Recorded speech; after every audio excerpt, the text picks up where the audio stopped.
today is your first time on my channel, do well to subscribe to my YouTube channel, Padre Okoromi channel. God bless you. Hello viewers, I welcome you to Padre Okoromi channel. I want to use this medium to thank all of you who have been subscribing to my YouTube channel. Those who have subscribed already, I pray that God continuously bless you for the effort you are putting into this channel.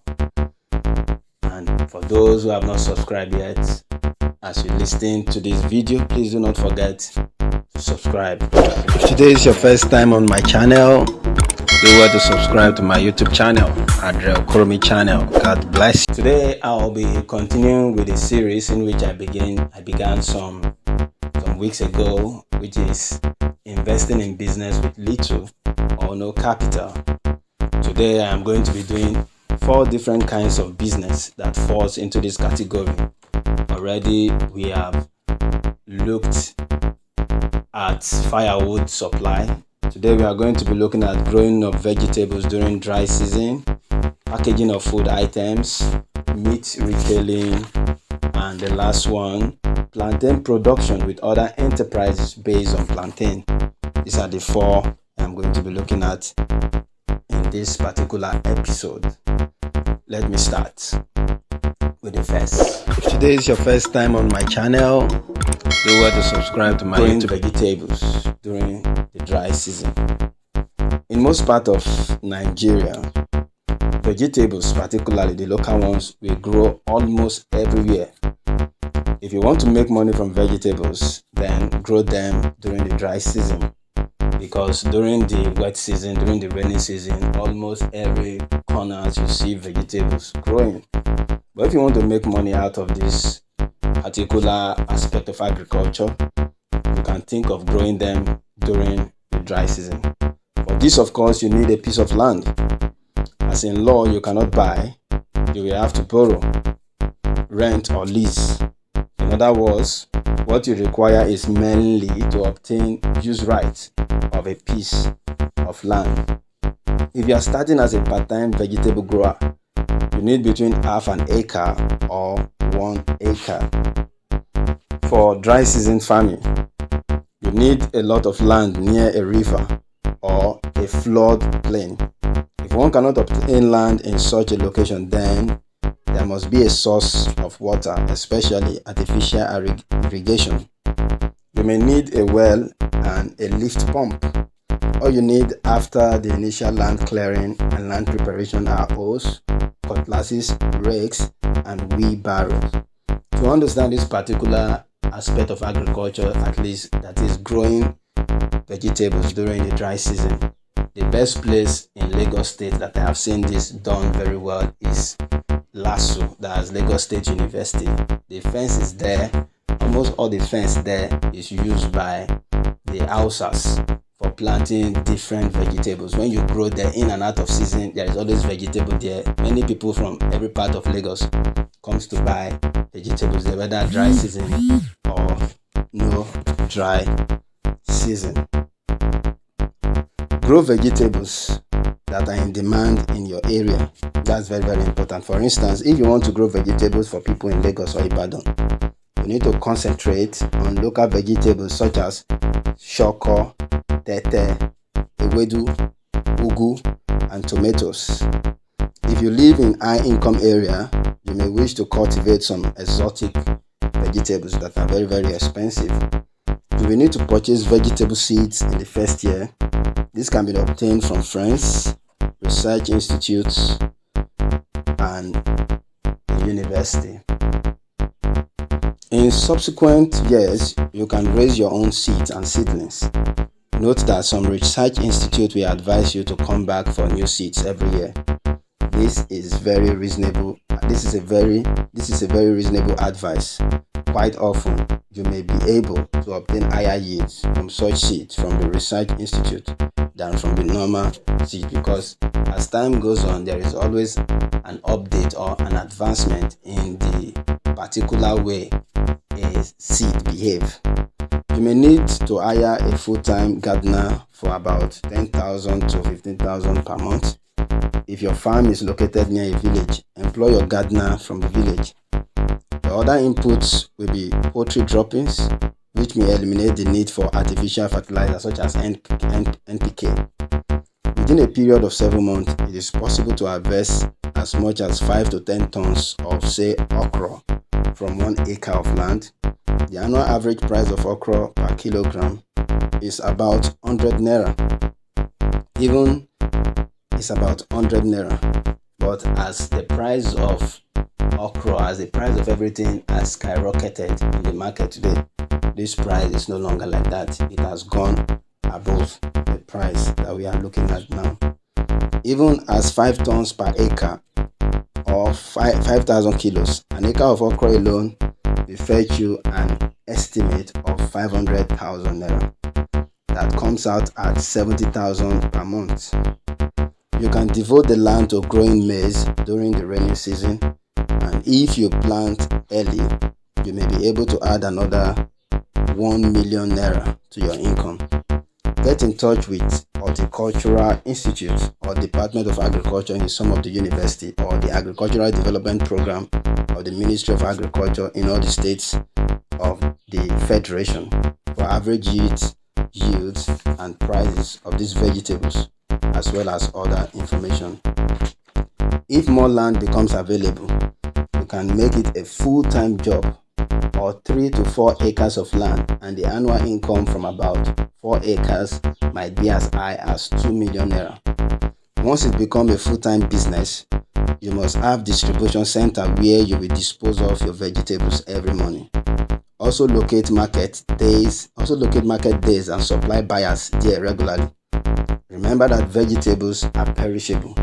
Determine the demand of your vegetables by bringing out to the distribution centers a limited quantity and increase to reduce this quantity as circumstances dictate.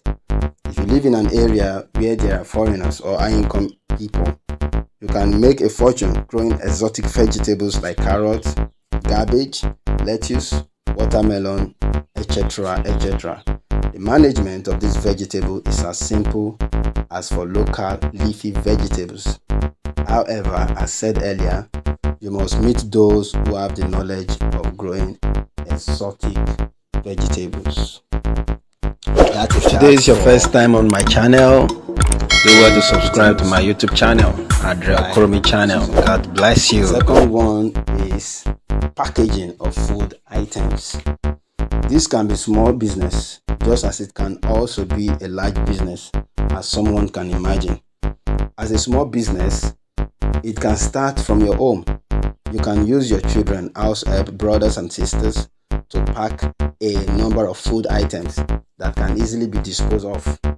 All that you require to distribute the finished products may be no more than your own car, if that is, you have one, and your free moment. More and more people are moving towards having small packs of foodstuffs, such as garri, yam, flour, beans, rice and pepper, and that is what is obtainable today in some of the superstores, places like ShopRite, all these bigger superstores. You see, when you even go to some of these superstores, you don't even see the way people sell garri in the normal open market. That is not the way garri is being sold in these places. They are packaged and people go there to buy it. To start with, you will have to decide which food items to pack. If you have decided on, for instance, say beans, then try to locate supermarkets that may be interested in its distribution. Ask for the percentage that they take for distribution. This ranges between 15% and 25%. Have as many outlets as you can so that you can increase your turnover. This is important if your margin of profit is small and your price is reasonable. Then compare with other sources of supply. While on other types of food, you may find out that there are orders in demand. For instance, a meat shop may require prepared pepper and onion, which meat buyers also needs for cooking their meat. The initial capital needed varies as low as 100 naira to as high as 5,000 naira or more. But as things are expensive now, we are going to bargain between 5,000 to 20,000. You need the capital to buy the foodstuff, the packaging material and the cellophane sealer as indicated earlier. Use your family labor until the demand for your product is high. If you purchase garri in bulk, you may be able to sell a package kilo for say 200 naira, and with a margin of something better between 20 and 30 per kilo. On this alone, you can make as much as 5,000 naira or between 20,000 naira per month. You must concentrate at first on a few items of food, and on those especially that are not easily perishable. As more money becomes available, the packaging materials may carry your label, and once people feel satisfied with your product, prospective buyers will locate your production center and your turnover will increase, and naturally your income. Most garri, plantain chips, beans, yam flour, etc. sold in some stores are packaged not in large factories but in rooms in the main house or in boys' quarters. You could do the same. Thank you. If today is your first time on my channel, we move over to the next business idea, which is meat retailing. As income increase, more people tend to eat more meat. Also, more and more people are getting more and more reluctant to buying their meat in the open stores, especially now that the rate of disease is so high. There are so many diseases out there, and people are no longer comfortable buying meat in the open store, even despite they know that they will still go and cook it. The government, in addition, seems to be discouraging the sale of meat in open stores. We know that meat retailing is therefore a viable business, and one you can start with very little capital. If you do not have money to rent a shop, you can start from your house, particularly if you own a freezer.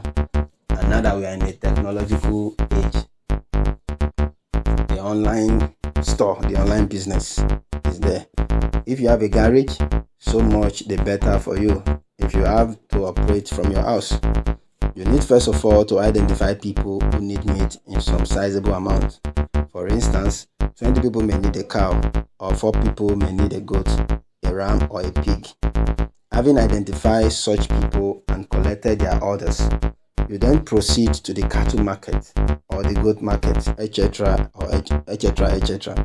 There you make your purchase and employ the service of temporary butcher to do the slaughtering and packaging for you. By the end of the day, you should be able to make as much as say 15,000 on a cow, and about 10,000 on a goat, and about 10,000 on a pig. Thus, if you can find enough people to share say 4 cows in a month, while at the same time buying goats, chicken, etc. from you, you may add as much as 50,000 to your income or more. Since you will most likely be dealing with close friends and acquaintances, however, you must try to keep your margin of profit as small as possible. The larger the number of buyers you can attach, the better for you. To earn higher incomes, you must have a shop located in an accessible area. But now, the online world is a world that your customer is limitless. You can be just in the quietness of your room, and you reach out to a lot of people, especially with the ability to penetrate the online market. Usually 1 room will be enough, as you can have your animals slaughtered and packaged in either government or private abattoirs.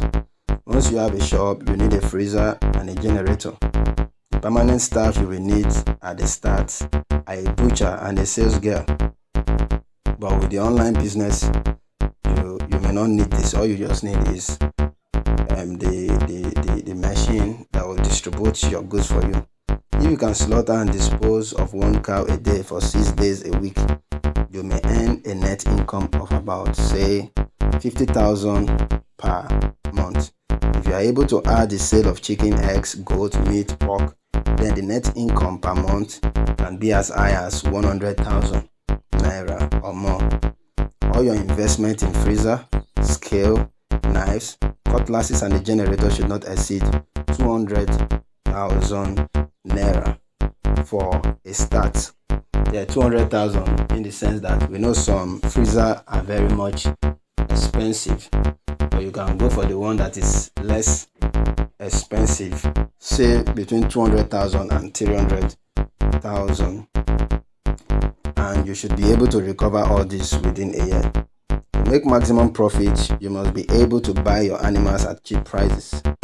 You must also be able to sell some live cows to people who require them for the numerous ceremonies that Nigerians are so much fond of arranging. Most important, you must be able to give the customers what they want at the time they want them.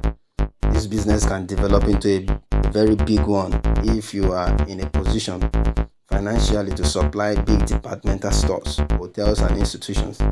Such stores usually pay higher prices per kilograms of meat, but do not usually pay on delivery, not perhaps until after 1 month or so.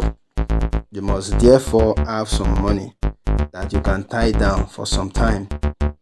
A cold store may be needed if you really want to go for big supplies. This business can also lead to meat processing, where you can make sausage and bacon. As long as people eat meat, so long will you be sure to remain in business. And as long as you can satisfy your customers, so long will the business remain profitable. Before embarking on meat retailing, however, you must be informed about all local regulations regarding slaughtering and sale of meat. You may have to contact the veterinary department as well as the health officers in the Ministry of Agriculture, as these two departments are directly involved in meat inspection and the cleanliness of abattoirs or slaughter slabs operating in a particular locality. If today is your first time on my channel, do well to subscribe to my YouTube channel, Adrel Koromi channel. God bless you. The last.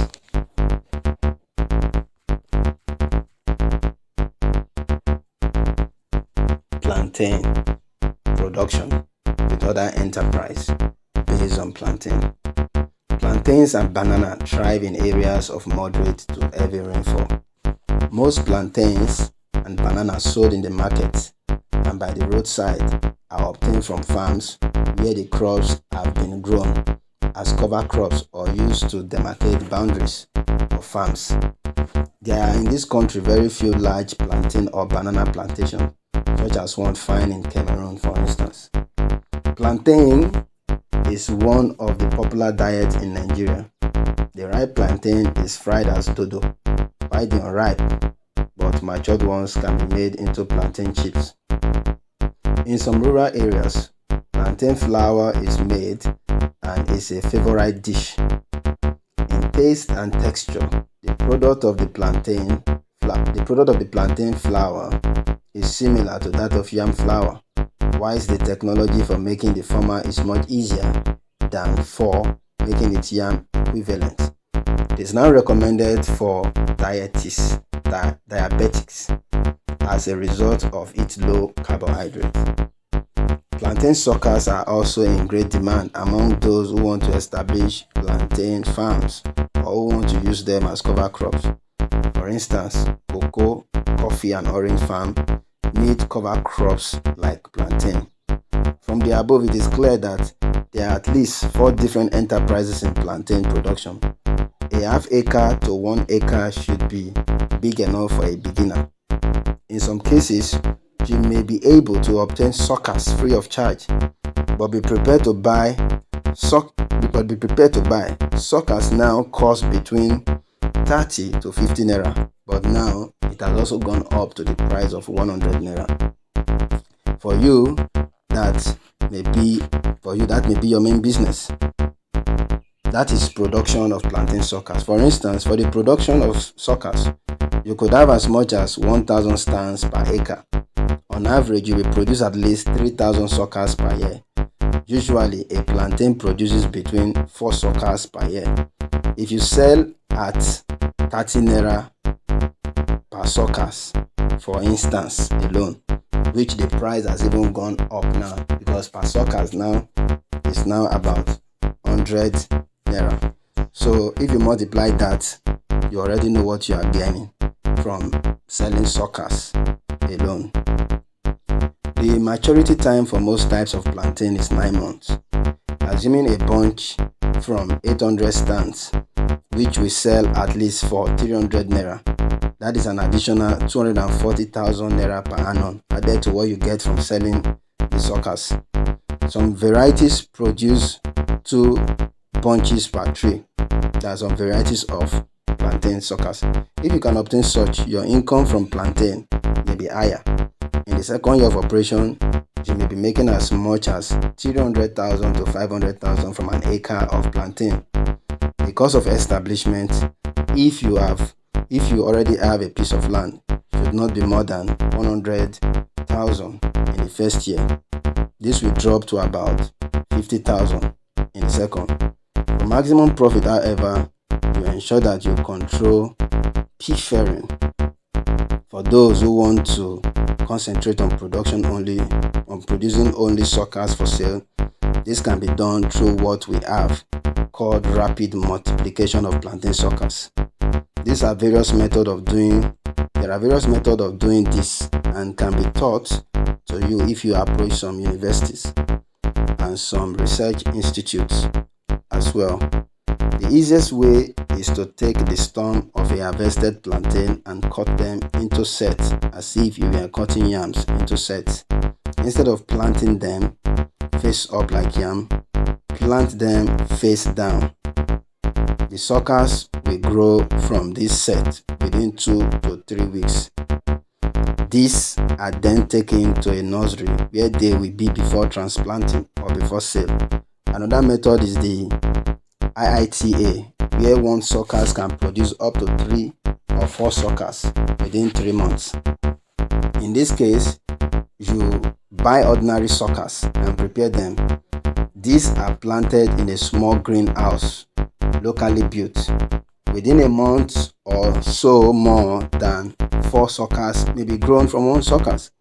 It is possible that if you start with 1,000 suckers in January of a year, you can produce up to 4,000 suckers by April, May of the same year. This is enough to plant 5 acres or more. If they are sold, it could fetch between 120,000, 150,000, depending on how much you are selling a sucker. Even from selling of such suckers alone, you'll be getting like even 500,000, depending on the quantity that somebody is selling. Production of plantain chips is another business you can start with virtually no capital investment. If you have a house help or a grown-up child, production of plantain chips can be done at evening time at your backyard. The children will enjoy slicing the unripe plantain, while the frying can be done in an open frying pan using palm oil. There are now plantain slicers on the market at a cost of 500 naira per one. During the period of large harvest, it is estimated that one can make as much as 600 naira plantain chips from a 300 naira bunch of plantain. All expenses for making the chips should not exceed 50 naira. This means you can make as much as 250 naira per bunch or more. If you sell the chips out wholesale, your margin of profit will be about 200 and above. You should be able to make between 500 to 1,000 per day, or 2,000, 3,000, as the case may be, from plantain chips, depending on how many plantain bunches you can produce. If you produce your own plantain, your margin of profit will of course increase. Whether you produce your plantain or not, however, you should be able to make between 20,000, 30,000, 50,000 per month from producing and selling plantain chips. If you have some capital, say about 5,000 to 10,000 or 20,000, then you can employ 1 or 2 workers, and the production can be on a continuous basis depending on the demand. With 2 permanent workers, one can make as much as 50,000 to 100,000 a month still operating from one's home. If you produce plantain and you cannot easily get rid of them, then make them into plantain flour. Demand still exists for it among rural people, even in the urban area, especially now that people that are diabetics, they are the ones that are encouraged to take it. For a beginner farmer, a few stands of banana can also be planted. Presently, bananas are also in high demand by industries manufacturing ice cream, juice, and so on. Buyers of banana prefer the type called Saro. This variety has more than 100 to 200 fingers and they ripen uniformly. It is usually demanded in most periodic markets in the south of Nigeria.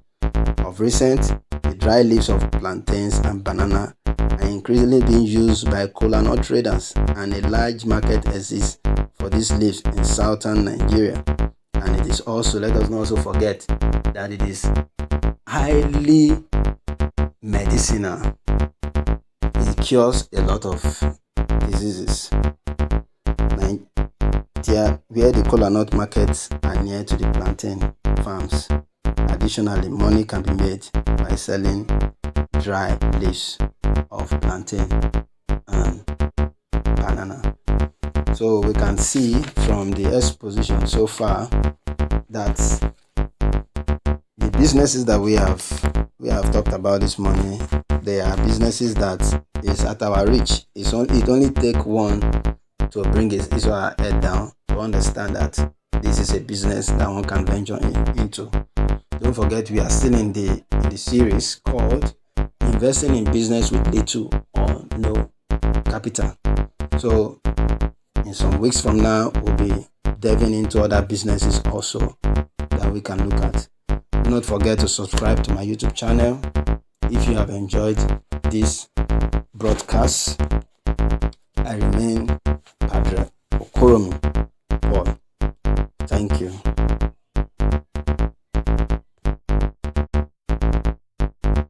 If today is your first time on my channel, do well to subscribe to my YouTube channel, Padre Okoromi channel. God bless you.